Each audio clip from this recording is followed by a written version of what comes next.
살아가면서 우리가 바라는 여러 가지 목표들이 있습니다. 계획들이 있습니다. 한 주를 살면서도 또 하루를 살면서도 하고자 하는 여러 가지 스케줄들이 있지 않겠습니까? 근데 이런 것을 가지고서 우리가 살 때 내 삶을 돌아오면서 기쁘고 즐겁게 또 가치 있게 또 자랑스럽게 살아가는 모습들이 우리에게도 간혹 있을 때가 있습니다. 많은 사람들은 세상 살아가면서 새로운 지식들을 얻기 위해서 새로 나올 많은 이런 학문들을 통해서 자기들의 어떤 학문을 계속해서 쌓아가는 것을 즐기는 사람들도 있습니다. 그래서 이런 사람들은 책을 찾아가기도 하고 도서실을 가기도 하고 연구하기도 하고 하는 이런 것들을 삶의 어떠한 목표를 삼고 즐기며 사는 사람들이 있죠. 주로 교수들이나 학자들이 아마 이러한 것에 속할 것입니다. 또 많은 사람들은 나름대로의 일상에서 여러 가지 물질들을 잘 관리하고 이런 것들을 쌓아놓기 위해서 계획하고 실행하면서 살아가는 사람들이 있습니다. 사업을 하고 기업을 운영하는 사람들이 있을 것입니다. 이런 사람들은 이런 것을 위해서 최선을 다해서 가장 좋은 방법들을 찾고 또 이것을 통해서 기쁨을 얻고 즐거움을 얻으려고 할 것입니다. 또 음악이나 예술의 여러 가지 모습으로 즐기는 이런 사람들도 또 있다는 것입니다. 여러 가지 모양으로 우리는 세상을 살아갑니다. 그런 가운데 예수 믿는 저와 여러분들은 어떤 것을 가지고서 하나님 앞에 살아가야 되겠습니까? 이처럼 우리들의 삶의 속에서 주어지는 이 라이프 팀이라고 하는 게 있는데 이 주제가 있는데 이것을 우리는 좀 생각을 좀 하며 살아가야 할 것입니다. 왜냐하면 내가 바라보자 하는 이 삶의 주제가 바르게 결정이 되지 않으면 내 인생 속에서 좋은 결과들을 하나님 기뻐하시는 열매들이 그 가운데 나타나지 않을 것이기 때문에 그렇습니다. 아무리 내가 열정이 있고 기술이 뛰어나고 또 똑똑해서 모든 걸 다 한다 할지라도 이런 것들이 방향이 바로 되어 있지 아니하고 내 삶의 어떤 주제와 목적이 건전하지 않는다면 그 인생은 하나님 앞에 기쁨을 드리는 인생이 아니라 오히려 많은 사람들에게 해를 끼치기도 하고 오히려 본인 자신에게도 불행한 인생으로 끝을 맺고 말 것입니다. 한 번을 살아도 하나님께 영광이 되고 또 살아가는 가운데 좋은 결실들이 남는 이 같은 인생이 되어서 하나님 앞에 영광 돌릴 수 있는 그리스도를 살아갈 때 우리들이 가져야 할 우리 마음속에 품고 있어야 할 늘 고민하며 나가야 할 주제가 있다면 어떤 것이 되겠습니까? 결론부터 말씀드리면 복음이라는 것입니다. 복음입니다. 아멘. 우리는 이 땅 가운데서 예수의 복음을 빼놓고 생각할 수 없습니다. 복음만큼 저와 여러분들을 가치 있게 만드는 것이 없기 때문에 그렇습니다. 우리가 세상에 나갔을 때 무엇을 가지고 자랑할 수 있겠습니까? 세상에 나갔을 때 내가 어떤 이유를 가지고 이 땅 가운데서 남은 인생을 살겠습니까? 이것은 바로 복음이라는 것입니다. 복음만큼 우리들의 삶을 가치 있게 만들고 복음만큼 우리들이 이 땅 가운데 살아가야 할 이유를 분명히 말씀해 주는 것이 없습니다. 하나님 앞에 영광이 되고 내 인생이 다 마친 후에 하나님께 그 열매가 있다면 바로 이 복음을 통한 아름다운 삶이었을 것입니다. 이런 의미에서 교회는 복음을 얘기하고 복음을 전하자고 하는데 이 복음이 무엇인지 좀 바로 알아야 할 필요가 있을 것 같습니다. 정확하게 우리 알아야지만이 이 복음이 갖고 있는 이 가치라고 하는 것, 이 귀중함이 무엇인지를 우리가 좀 바르게 인식하고 그리고 이 복음을 듣고서 내 인생을 향해 달려갈 수 있지 않겠습니까? 어떻게 해야만이 이 복음을 통해서 하나님 앞에 영광을 돌리고 이거를 잘 우리가 깨달을 수 있겠습니까? 오늘 함께 봉독한 말씀 보시면 이 복음의 가치에 대해서 사도 바울이 아주 명확하게 소개를 해주고 있습니다. 로마서를 하려고 마음 먹고 있다 보니까 너무 많이 공부하다 보니까 할 얘기가 너무나 많습니다. 말씀드릴 것도 많고 그래서 이것 하고 저것 하고 해야 되는데 그러다 보니까 핵심 주제를 제가 잘 놓친 경우가 있어요. 그래서 오늘도 이게 좀 매일 따라 나오면서 복음이 전해져야 되는데 드리고 싶은 말씀은 많은데 자꾸 이렇게 버스로 가더라고요. 그래서 좀 줄여가지고 핵심만 나눠야 되겠다. 근데 오늘 이 16절과 17절이 좀 그렇습니다. 로마서 하면은 1장 16절, 17절이 가장 대표적인 말씀인데 그 이유가 무엇인지 아십니까? 이것이 바로 어떻게 보면 로마서를 대표하는 것인데 이 두 구절이 로마서 전체를 해석하는 데 가장 중요한 것이고 이 두 구절을 통해서 로마서의 모든 주제와 맥이 계속해서 이어져 가기 때문에 그렇습니다. 정말 이 두 구절만 우리가 잘 이해해도 로마서를 잘 깨달았다라고 할 정도로 매우 우리에게 소중한 말씀들입니다.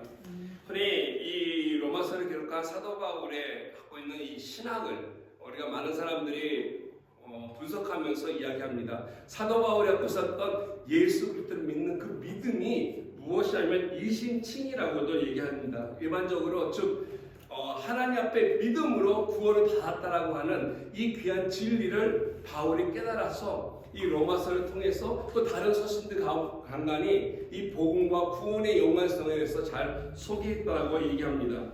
이게 바로 사도 바울의 신학의 핵심이라고 이야기합니다. 왜냐하면 구원에 대해서 얘기하는 것이고 구원의 기초가 되는 복음에 대해서 말씀해 주기 때문에 그렇습니다. 이것이 구원론의 핵심입니다. 그래서 우리가 구원을 받은 것은 율법이나 어떤 우리의 행위나 또 우리의 어떤 노력으로 인해서 주어진 것이 아니라 분명히 믿음으로 구원받는 것이 맞다라고 하는 사실입니다. 아멘. 이것을 알았기 때문에 종교 개혁자들도 개혁을 할 때 이 구원론에 대해서 가장 많은 연구를 했고 이 구원론을 붙잡았습니다. 교회가 그 당시 바티칸이 얘기했던 것들보다도 말씀 안에서 나에게 주는 구원이 어떤 것인지를 이해하기 위해서 이 구원의 핵심에 대한 이와 같은 가치에 대해서 복음에 대해서는 그 누구도 반론을 제기하지 않습니다. 그런데 오늘날 신앙이 지나가면서 세월이 지나가면서 이 사도 바울이 갖고 있던 이 오직 믿음으로만 구원을 받는다고 하는 이 이신칭의가 과연 맞느냐라고 하는 이렇게 퀘스천들을 제기하고 또 여기에 대해서 연구하는 학자들이 나왔습니다. 여기에 대해서 영국과 네덜란드를 중심으로 해서 많은 학자들이 꼭 사도 바울이 이것만을 강조하고 이것만을 주장했는가라는 주장이 나왔습니다. 리덜보스나 F.F. 브루스 같은 유명한 학자들, 여러분 잘 모르시지만은 이 신학을 공부하는 사람들에게서는 대가들입니다. 정말로 귀한 분들이신데 이분들이 이야기하는 게 이거하면은 꼭 이신칭의의 교리는 지금 사도 바울이 그 당시에 얘기하면서 유대인들과 다툴 때 즉 율법을 강조하고 그들의 어떤 행위를 강조하고 내세웠던 그 유대인들과 데바트를 할 때는 그것이 중요한 것이 아니라 구원받기 위해서 믿음이 중요하다라고 하는 것을 이야기해서 유대인들과의 관계 속에서 그들을 대할 때 나왔던 어떤 이런 신학 사상이다라고 이야기한다는 것입니다. 근데 이것만이 아니라 사실 사도 바울을 가만히 보면 그 뒷면에는 중요한 것이 하나 있습니다. 그건 뭐냐면 그게 유대인이 되었건 헬라인이 되었건 누가 되건 간에 예수 그리스도라는 것입니다. 예수 그리스도가 베이스가 되어서 예수 그리스도를 어떻게 내가 품고 믿고 그리고 그래서 전하는가가 가장 중요하다는 것입니다.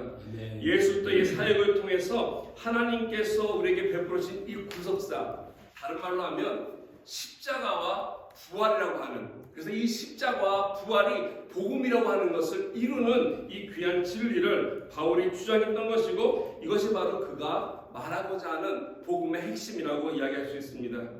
하나님의 구속사건은 예수 그리스도를 이 땅 가운데 보내주셔서 그를 죽게 하심으로 죽을 뿐만 아니라 다시 그 죽음에서 부활케 하심으로 말미암아서 이것을 성취하여 하나님 나라를 이뤄가는 것, 이것이 바로 우리가 흔히 알고 있는 구속사라고 얘기합니다. 그래서 하나님이 우리를 이를처럼 믿음으로 구원해 주고자 하는 이 귀한 진리가 담고 있는 교리가 중요하긴 하지만 이런 구속사가 우리 개개인에게 적용된다는 것입니다. 우리 개개인에게 필요한 것인데 사도 바울이 지금 개개인에게만 우리의 구원이 중요하다고 얘기하고 있는 것은 아니라는 것이죠.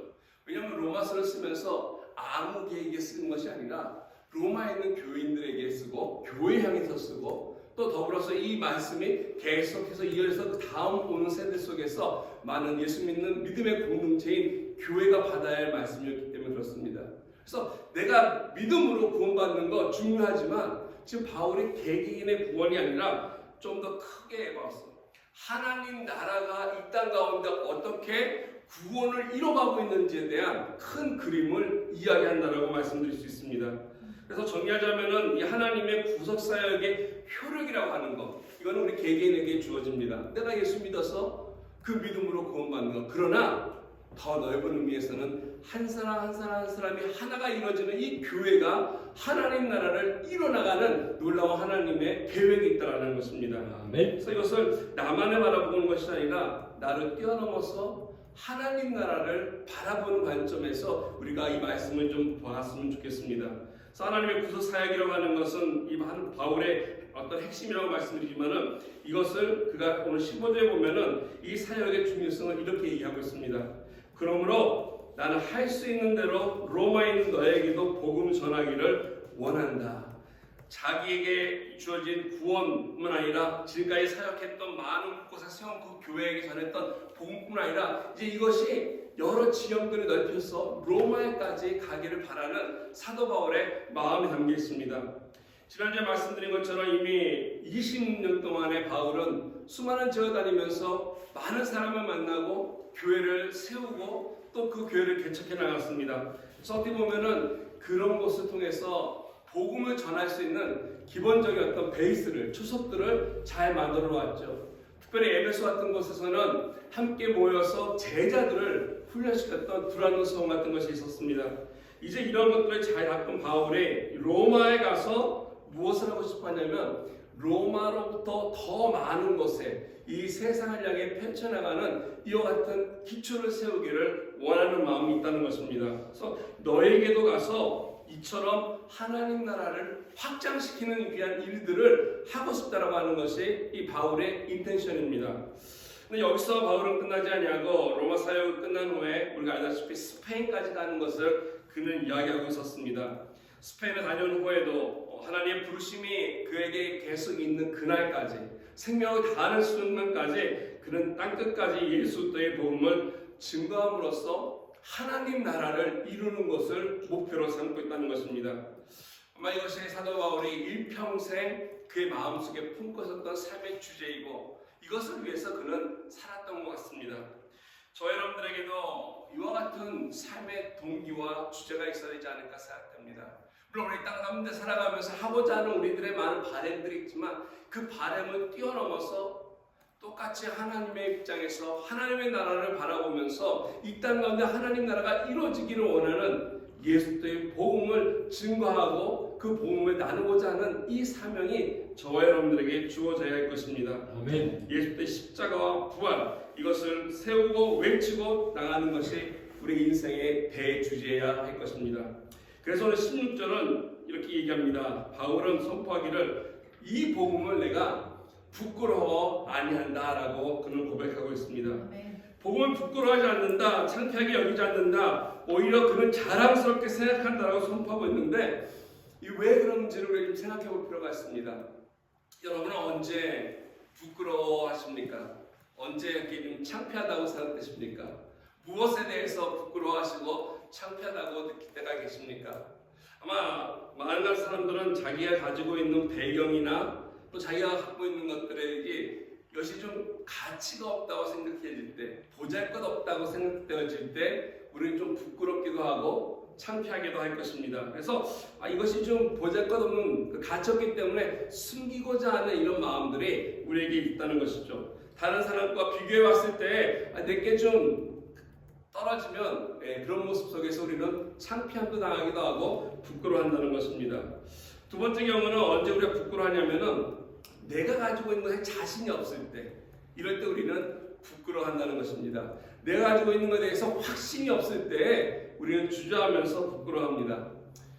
요즘은 이제 그런 세대가 아니지만 아마 우리 장로님 또 아마 우리 지금 앉아 계신 분들 우리 어렸을 때 아마 그런 경험 혹시 있을 것입니다. 우리가 초등학교가 아니라 국민학교 다닐 때 도시락 싸가지고 갔을 때 도시락을 까먹는 시간에 어떤 또 무엇을 도시락 반찬을 가지고 왔냐에 따라서 이 도시락을 자신 있게 뚜껑을 여는 사람이 있는가 하면은 그 도시락을 가능하면 감추려고 하는 이런 사람들이 있을 것입니다. 그 안에 딱 열었을 때 계란 프라이나 계란말이가 있으면 대박이죠. 많은 사람 친구들이 와가지고 옆에서 한 달라고 그러는. 근데 반면에 내 반찬이 된장이나 장아찌 같은 거 있으면 이게 부끄럽다는 거죠. 이게 자신 없기 때문에 우리가 이럴 때 내가 가지고 있는 것에 확신이 없을 때 우리는 부끄러움들을 느낄 때가 있습니다. 근데 무엇을 가지고 있든 간에 내가 가지고 있는 것에 대한 가치를 내가 바로 깨닫고 안다면은 이건 내가 확신을 가지고 나아갈 수 있을 것입니다. 오늘 사도 바울이 표현한 것이 바로 이것입니다. 처음에는 그가 복음을 잘 알지 못하고 이해하지 못했습니다. 그렇기 때문에 예수 믿는 사람들을 그는 무조건 쫓아가서 그들을 잡기로 했고 또 그들을 죽이고자 했던 것이 바로 여기 있습니다. 왜냐하면 바울은 이해하지 못했어요. 아니 어떻게 십자가에 죽은 저 예수를 자랑스럽게 생각하고 믿을 수 있는가? 왜냐하면 사도 바울은 그 전에 유대인이었습니다. 율법을 잘 알고 있던 사람이었습니다. 구약에 의하면 저렇게 십자가에 처형된 자들은 저주받은 자인데 어떻게 그 자를 자랑스럽게 여길 수 있는가? 도저히 이해가 되지 않고 상상이 되지 않는 그런 입장이었습니다. 그렇기 때문에 사도 바울은 유대인으로서 예수 그리스도를 십자가 달린 저 메시아를 생각한다는 것이 용납이 되지 않았고 이해가 되지 않았던 것입니다. 이것이 어떻게 자랑이 될 수 있는 것인가라고 했던 것이죠. 그러나 그가 바로 부끄러워했던 이 예수 그리스도를 다메섹 가는 그 길에서 만난 이후로 그 예수를 알고 나서 깨달은 후부터 그는 변했다는 것입니다. 그의 최대의 자랑거리가 바로 십자가에 달려 죽으신 예수 그리스도밖에 없었음을 그는 고백합니다. 예수만이 나의 자랑이라고 선포하고 이 십자가를 전하는 일에 그의 전 생애를 걸고 그가 선포하며 다녔던 것입니다. 저 여러분들에게 마찬가지로 우리가 늘 듣고 있고 잘 알고 있는 이 예수에 대한 복음이라고 하는 것 그냥 한 번 듣고 그렇지 내가 믿으면 되지 하고 끝나는 조금만 가치가 있는 것이 아니라는 것이죠. 이것이 얼마나 놀라운 가치와 중요성이 있는 것이 귀한 것임을 우리 다시 한번 깨닫고 인식해야 할 것입니다. 복음이 무엇인지 바로 알고 그 가치가 얼마나 중요한지를 알 때에 우리는 이 세상에서 담대하고 부끄러워하지 아니하고 오히려 자랑스럽게 내 인생을 걸고 하나님이 나에게 주신 부르심을 향해서 나아갈 수 있을 것입니다. 여러분 한 분 한 분이 이와 같은 복음의 참된 가치를 잘 깨닫고 마음속에 품고 인생을 살기를 주님의 이름으로 축원드리겠습니다. 아멘. 복음이 나의 라이프 팀이 될 때 정말로 내가 하나님께서 가장 기뻐하는 인생을 살아갈 수 있을 것입니다. 아멘. 복음을 자랑스러워했던 이 비결이 오늘 바울에게 있기 때문에 그렇습니다. 바울이 복음을 부끄러워하지 아니하고 자랑스럽게 생각했던 이유들인데 첫 번째 이유는 이렇습니다. 그건 이 복음이 가진 본성 때문에 그렇습니다. 복음이 무엇인지를 바울이 알았기 때문에 복음이라고 하는 것은 쉽게 얘기하면 좋은 소식, 복된 소식이라고 우리가 흔히 이야기하고 있습니다. 즉 에반게리온이라고 하는 이 단어가 가지고 있는 그 근본 의미를 우리가 좀 생각해 봐야 할 것입니다. 이 좋은 소식이, 이 복음이라고 하는 소식이 죽은 자를 살린다는 것입니다. 네, 죽은 자를 살린다는 것, 이건 놀라운 일입니다. 우리 인생은 죽기 마련인데 그 죽은 자가 살아난다는 것입니다. 무엇 때문에? 이 복음 때문에. 복음을 들으면 결박해 있었던 저주받은 인생이, 불행에 빠진 인생이, 죄 가운데 있었던 인생이 풀어지고 새로운 사람이 되고 새로운 생명을 얻어서 인생을 살아갈 수 있다는 놀라운 사실이 복음에 담겨 있습니다. 그래서 오늘 사도 바울은 17절 말씀에 마지막 본문에 이런 말씀을 인용합니다. 하박국 2장 4절 말씀을 인용하면서 오직 의인은 믿음으로 말미암아 살리라. 하박국 이 2장 4절 말씀이 오늘 로마서에만 인용된 것이 아니라 신약성경에 보면 세 군데 인용이 되었습니다. 여기를 포함해서 갈라디아에서도 한 번 더 인용이 되고 있고요. 또 히브리서에도 한 번 더 이 말씀이 인용이 되고 있습니다. 왜 이와 같은 귀한 말씀이 신약성경에 강조가 되고 인용이 되는 것이겠습니까? 그것은 바로 다른 것이 아니라 이 오직 의인은 믿음으로 말미암아 살리라라고 하는 이 산다라고 하는 것이 단순히 그냥 그냥 사는 것이 아니라는 것입니다. 영어 성경이랑 스페인 성경 중에는 New Living Translation이라고 하는 성경이 있는데 그 성경이 있다 보면 좀 더 정확하게 이 뜻을 잘 번역해 놓고 있습니다. 그러니까 righteous person has life라고 나왔어요. 즉 생명이다라고 번역을 해주고 있습니다. 단순하게 내가 오직 믿음으로 살리라라고 하는 것이 믿음을 가지고 생활한다, 믿음을 가지고서 그냥 살아간다라는 뜻이 아니라 이 믿음을 가진 자는 생명을 가지고 있다라고 하는 귀한 의미가 담겨져 있습니다. 아멘. 즉 우리에게 주어지는 이 생명은 다른 것에서 온 것이 아니라 내가 오늘 하나님 앞에서 이 땅 가운데 살아가는 이 생명이 그냥 주어진 것이 아니라 바로 예수의 복음을 통해서 주어졌다라고 하는 사실입니다. 그래서 이 복음이라고 하는 것은 이 근본적인 이 의미가 담겨 있습니다. 이 복음이 우리들의 삶 속에 임하게 되면 내가 인생을 살아가면서 갖고 있는 여러 가지 두려움들에 대해서 우리는 담대하게 대처해 나갈 수 있습니다. 죽음의 공포에 살던 사람들이 이 복음을 통해서 그 삶이 하나님 앞에 소망 가운데 기쁨 가운데 살아갈 수 있다는 것입니다. 생명을 얻게 되고 되살아나는 것, 이것이 복음이 가지고 있는 가장 중요하고 소중한 가치 중에 하나입니다. 이 복음을 잘 이해해서 정말 인생이 전환되었던 드라마틱한 사람이 한 명 있습니다. 가장 이것을 잘 체험한 사람이 있다면 바로 마틴 루터일 것입니다. 여러분들은 얼마나 그의 인생이 파란만장했는지 모르실 것입니다.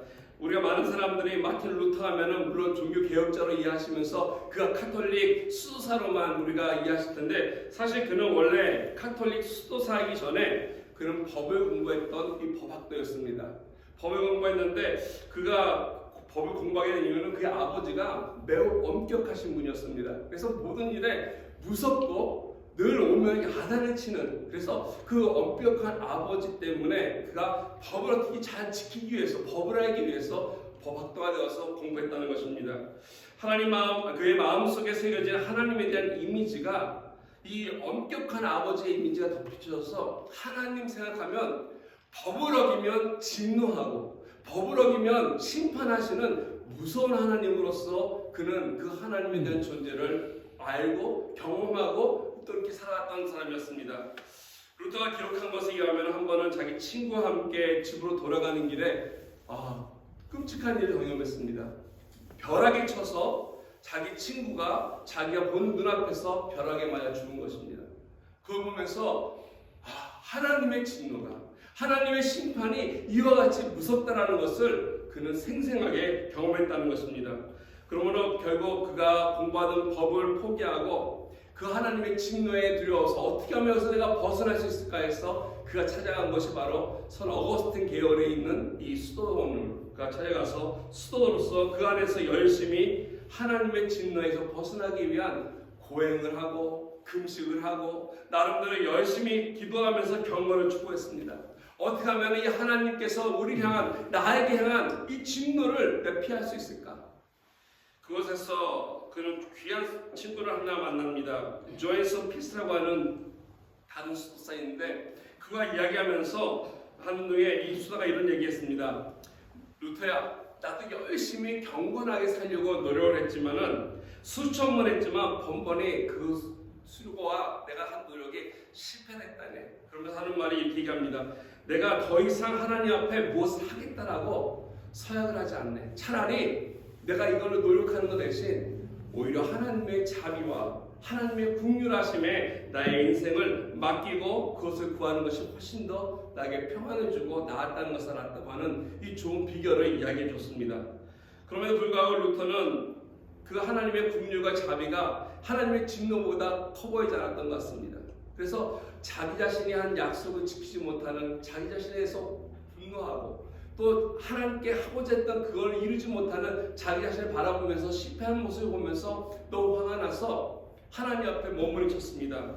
그때 이 친구가 얘기하죠. 루터, 지금 하나님은 절대로 너에게 화를 내고 있지 않아. 지금 화를 내고 있는 건 네가 너 자신이라고 하는 것을 가르쳐주면서 하는 말이, 다시 한번 성경을 좀 자세히 봐봐 하는 이 말에 루터가 성경을 보기 시작했다고 하죠. 성경을 보고 묵상하고 연구하고 하다 보니까 그가 신학 박사까지 되는 이런 계획이 되었습니다. 그래서 우리 학계에서는 닥터라고 불러요. 닥터 마르틴 루터라고 부르죠.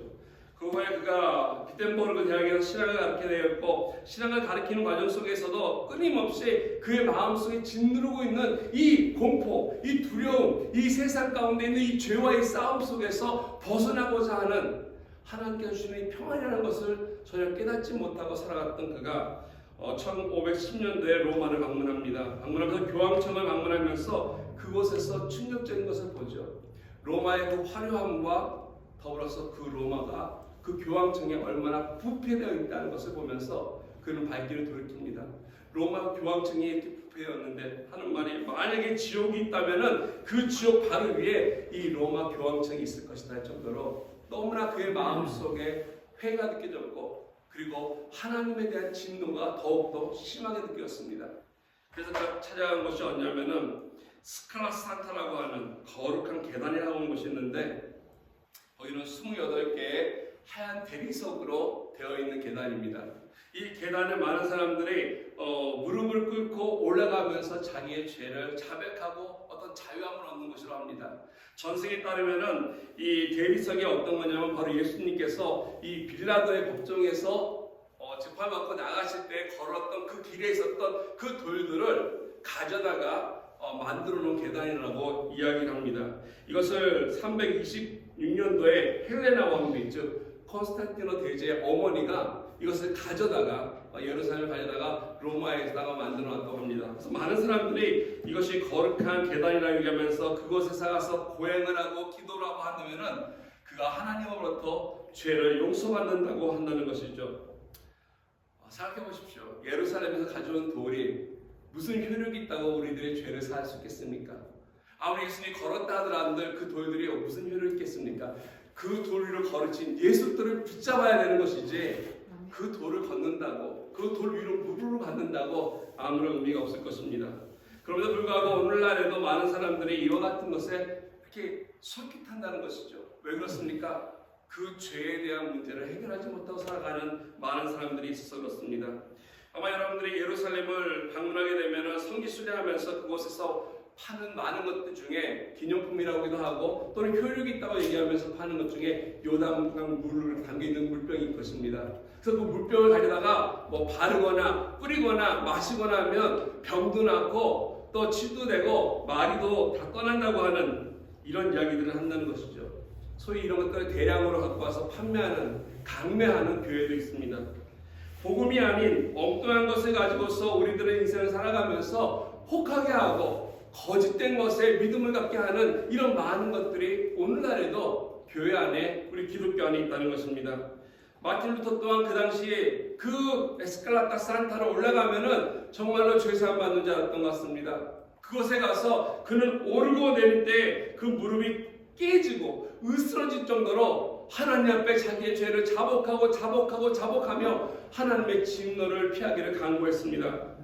그럼에도 불구하고 자기의 노력으로도 아무런 변화가 없음을 깨닫는 순간에 이게 의미가 없구나. 이와 같은 고행이나 노력이나 선행이 나의 죄를 해결치 않는구나 라고 하는 것을 깨닫고 그는 돌아와서 다시 말씀을 보기 시작하고 1517년도에 대학에서 로마서를 가르치는 중에 오늘 본문인 이 로마서 1장 17절 말씀을 그는 만나게 되었습니다.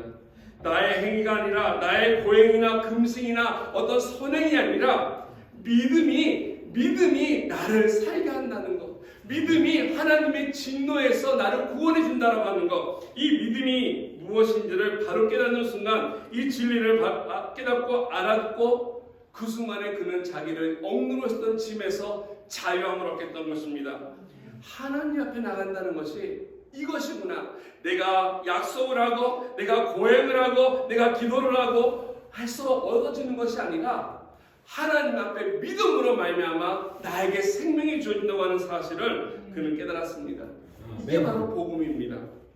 우리의 모든 죄의 짐들을 우리를 묶고 있는 것들을 풀어주는 것이 복음이라는 사실입니다.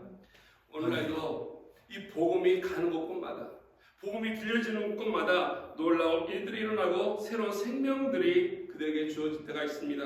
복음이 닿는 곳마다 죽은 자가 살아나고 어둠의 권세가 떠나고 인생이 뒤바뀌고 새로운 역사들이 일어나는 것이 바로 복음이 임할 때입니다. 그래서 우리가 복음을 부끄러워할 것이 아니라 이 복음의 가치를 우리가 깨닫고 자랑스럽게 삼고 내 삶 속에서 증거하며 전하며 나누며 살아가야 할 귀한 진리이며 가치라는 사실입니다. 아멘. 바울은 이래서 이 복음을 자랑스럽게 여겼습니다. 두 번째로 이 복음의 자랑스럽게 여긴 이유는 복음이 가진 능력 때문입니다.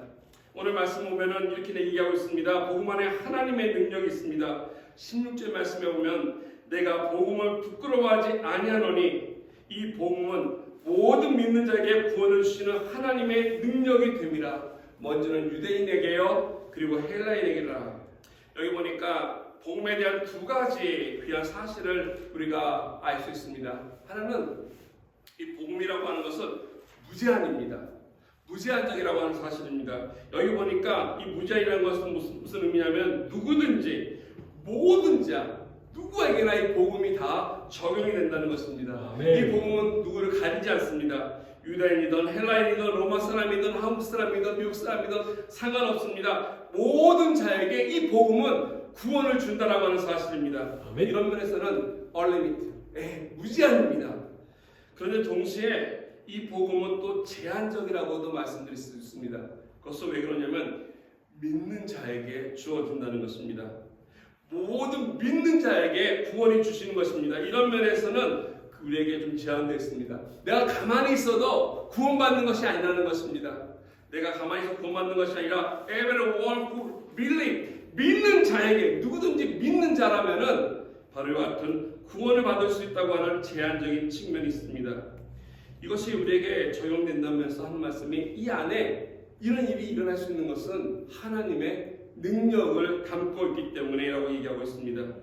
이 능력이라고 하는 것은 무엇이냐면 다른 말로 하면은 파워인데 우리가 흔히 아는 대로 이 영어의 이 다이나믹이라는 말이 여기서 나왔습니다. 두나미스라고 하는 헬라어 너무나 유명한 말인데요. 이것이 바로 뭔가를 폭발시키고 깨뜨려 부신다고 하는 이런 의미를 담고 있습니다. 사도행전 1장 8절에 보면 같은 말씀이 있습니다. 오직 성령이 너에게 임하시며 하면서 너희가 이와 같은 파워, 권능을 받고 너희가 이 세상을 깨뜨려 부시고 그리고 다 파괴할 수 있을 만한 놀라운 능력이 있다는 것입니다. 이 복음이 바로 우리 사람을 변화시킬 수 있는 능력이 있다는 것이죠. 아무리 완고한 죄인일지라도 아무리 버려진 인생일지라도 이 복음을 만나는 순간 이 복음의 파괴력을 통해서 그 인생이 변한다는 것입니다. 그 속 사람을 깨뜨리고 새롭게 나아갈 수 있는 이런 삶을 이 복음이 준다는 것입니다. 아멘. 그 신약성경에 보면은 복음서에서 예수님을 만나면서 이 놀라운 것들을 경험한 사람들이 있습니다. 삭개오가 그랬습니다. 또 사마리아 여인이 그랬습니다. 7 귀신 들려서 그 인생이 버려지고 처참하게 살던 이 막달라 마리아가 예수 그리스도를 만나자 이 복음을 통해서 그의 인생이 바뀌었다는 것입니다. 새롭게 하나님 앞에 살 수 있도록 나아갈 수 있도록 만드는 비결이 이 복음이 가지고 있는 파워입니다. 무엇보다도 이 로마서를 쓰고 있는 사도 바울이 이 복음의 능력을 그가 경험하지 않았습니까? 처음부터 예수 믿었던 사람이 아니었던 바울, 오히려 예수를 믿는 사람을 죽이고 했던 이 바울이 예수 그리스도를 만나본 이후로부터 자기 의지와 상관없이 하나님의 놀라운 능력이 그의 내면 속에 역사하는 것을 경험했습니다. 그가 하나님의 은혜 가운데 물붙게 되었고 예수님을 인정하게 되었고 그래서 사울이 바울로 변하여서 한평생을 이 복음을 위해서 살아갔던 자가 아니겠습니까? 아멘. 오늘 저와 여러분들이 인생을 살아가면서 뭐 여러 가지 주제들이 있지만은 내가 하고자 하는 바람이 있지만 이 가운데 그것을 행하는 능력이 필요하다면 바로 예수의 복음의 능력이라는 것입니다. 아멘. 복음이 나의 인생의 큰 주제가 될 것이고 이것을 통해서 하나님께 주시는 이 능력을 체험할 때 우리는 나 자신이 아니라 더불어서 우리 주변을 변화시켜 나가고 하나님이 기뻐하는 일들로 나아갈 수 있을 것입니다. 오늘날 이 땅에 있는 많은 교회들이 왜 이와 같이 시시해지고 사람들로부터 손가락질 당하고 외면당하고 있습니까? 이 교회가 어느 순간서부터 예수의 복음을 전하지 않고 예수의 복음에 대해서 말하지 않고 이 능력을 행하지 않기 때문에 그렇지 않습니까? 교회 안에서 세상이 하는 많은 것들을 따라하고 있습니다. 세상의 문화를 받아들이고 있고 세상을 흉내내고 있고 세상의 방식대로 교회가 경영이 되고 운영이 되는 것을 보면서 이런 걸로 통해서 교회가 도움받을 수 있겠죠. 숫자가 늘어날 수 있겠죠. 좀 거대해질 수 있으나 이것은 사실 어떻게 보면 껍데기에 불과하고 다 거품이라는 것입니다. 진정으로 필요한 것은 그 교회가 이 복음의 능력을 가질 때 이 땅에서 하나님의 나라를 이루어갈 수 있다는 것입니다. 아멘. 성의 능력을 수여한 교회가 될 때 그 가운데서 하나님께서 일을 하시고 하나님께서 기뻐하시는 것들을 통해 우리 삶 속에 가장 가치 있는 이 복음을 즐거워하며 하나님의 귀한 생명을 저 여러분들이 누릴 수 있는 것입니다. 아멘. 그러므로 저 여러분들을 포함해서 땅값만 살아가는 우리들이 우리 장로님도 아까 기도했지만 우리 열심히 한다고 해서 변해지는 거 없습니다. 능력이 없다는 것입니다.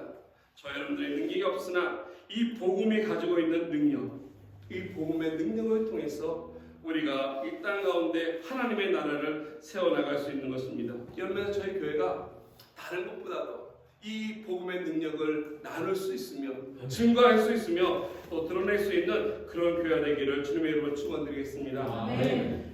교회가 교회되게 하는 것, 이와 같은 참된 복음을 자랑스러워하고 이것을 통해서 하나님 앞에 능력을 행하는 것. 한 걸음 더 나가서 이 복음을 자랑스러워했던 바울의 이유는 그 복음이 놀라운 축복을 가지고 오기 때문에 그렇습니다.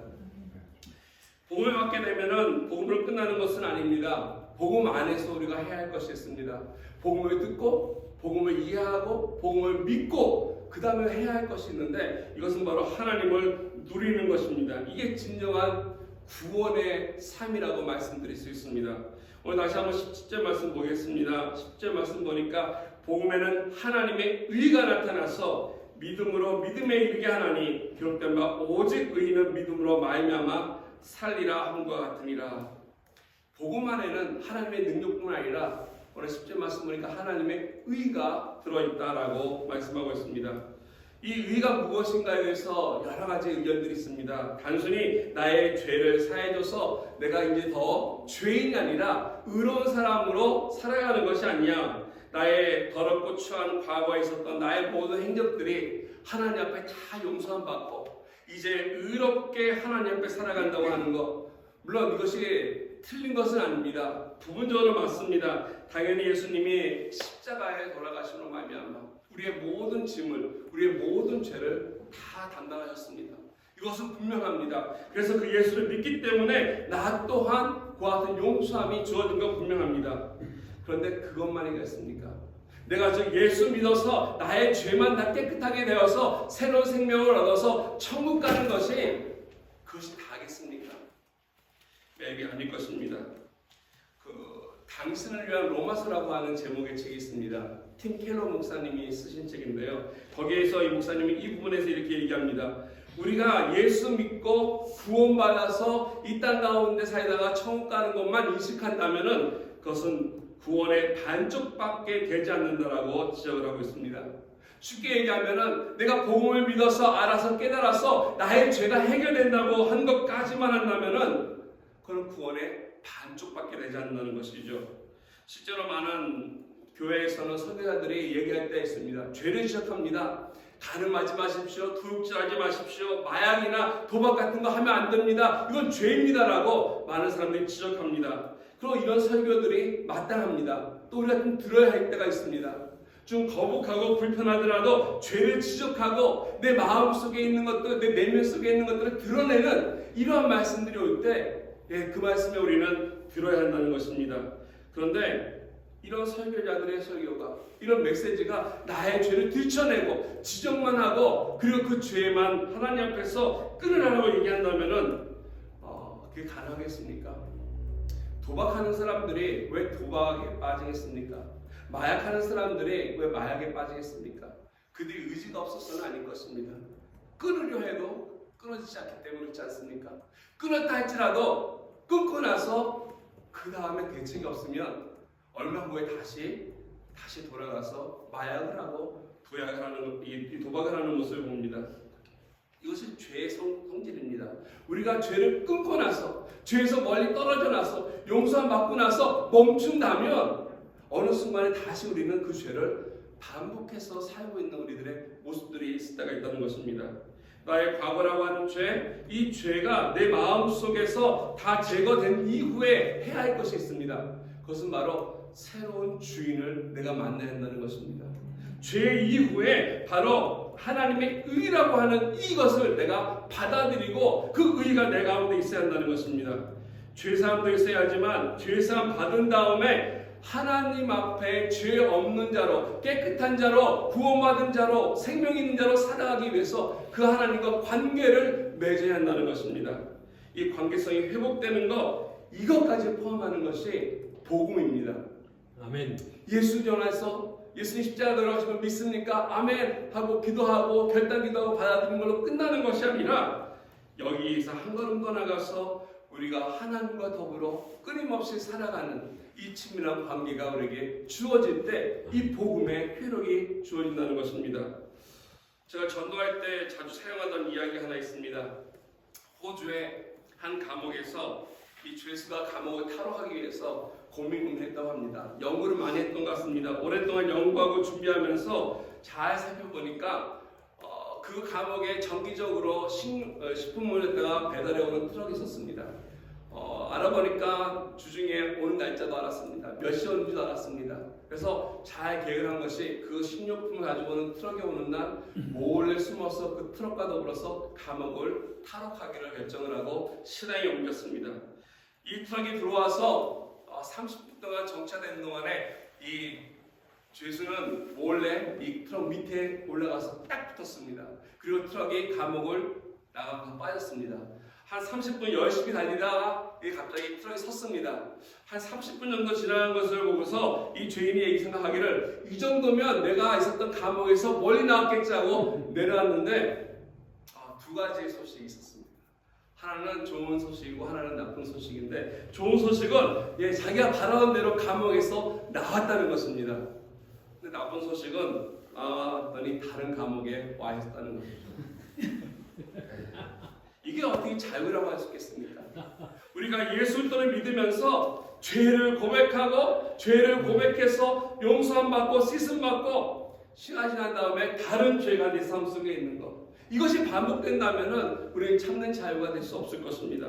예수 그리스도는 그렇게 역사하지 않습니다. 구원이라는 것은 그것이 아니라 죄만을 용서해 주는 것이 아니라 죄를 용서함 받은 후에 내 삶이 그 하나님과 함께 살아가는 삶이 구원받은 삶이고, 이것이 바로 복음의 삶을 얘기하는 것입니다. 오늘 본문에 나와 있는 말씀대로 하나님의 의가 나타났다고 하는 이야기, 이것이 바로 이 죄사함의 끝까지 하나님께서 함께 하신다고 하는 이 말씀을 의미합니다. 오늘 본문에서 이와 같은 말씀하면서 이렇게 얘기합니다. 믿음에서 믿음에 이르게 한다. 믿음에서 믿음에 이르게 한다. 이 말에 대해서 로마서 아까 말씀드린 것처럼 이 16절과 17절이 로마 전체를 대표하는 말씀이라고도 이야기 드렸는데, 이것이 굉장히 해석이 다양합니다. 복잡합니다.